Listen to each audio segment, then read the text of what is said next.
السلام عليكم ورحمة الله تعالى وبركاته. تحياتي الوطنيين. اليوم نحكيو على الشعب المغربي، الله أعلم هبطني باش نحكيو عليه. في حرب في كأس العرب الأخير بقطر شفنا المشجعين المغاربة يشيدوا للمشجعين الجزائريين، زعما خاوة خلاص الكاس، رحنا للكاس افريقيا عندهم. سبحان الله وسبحان مغير الأحوال، داروا علينا 180 درجة.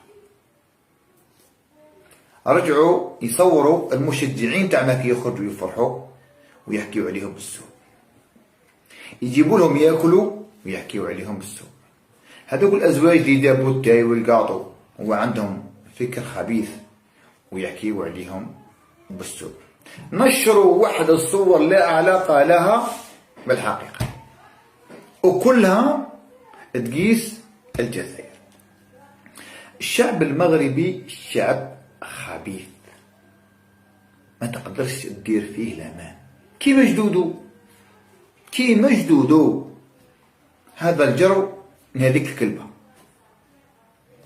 المهم اي فريق يلعب ضدنا آليا مبرمجين انهم يسيبورتيونا، يقاسونا في التاريخ تاعنا، قاسونا في التاريخ. والشيء اللي ما يحبش عليه الجزائري هو كي يقيسوا في الشهداء. هذا تاريخ وتاريخنا مجيد والعالم كامل يشهد. الشعب تاعهم شعب خبيث. قال لي انا واحد تسيبورتي شكون؟ المغرب ولا الكاميرون؟ يا اخي لا مغرب ولا كاميرون. انا لو كان نسيبورتي الكاميرون صافي وليت كيما هما. انا راني ضد الفكر تاعهم وليت كيما هما. انا ما نسيبورتي لا كاميرون وما نسيبورتي لا مغرب ولا حتى فرقه خلاف. انا نسيبورتي غير بلادي، ما عندي حتى مع واحد.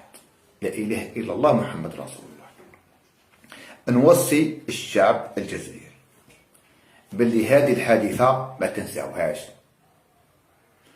وقولوها لولادكم. ديجا كاين تقدر دير فيديو تخبيه آلاف السنين. المهم ما تنساوهاش، ما تنساوش واش داروا المغاربة خبثاء وما عندهمش صحبة.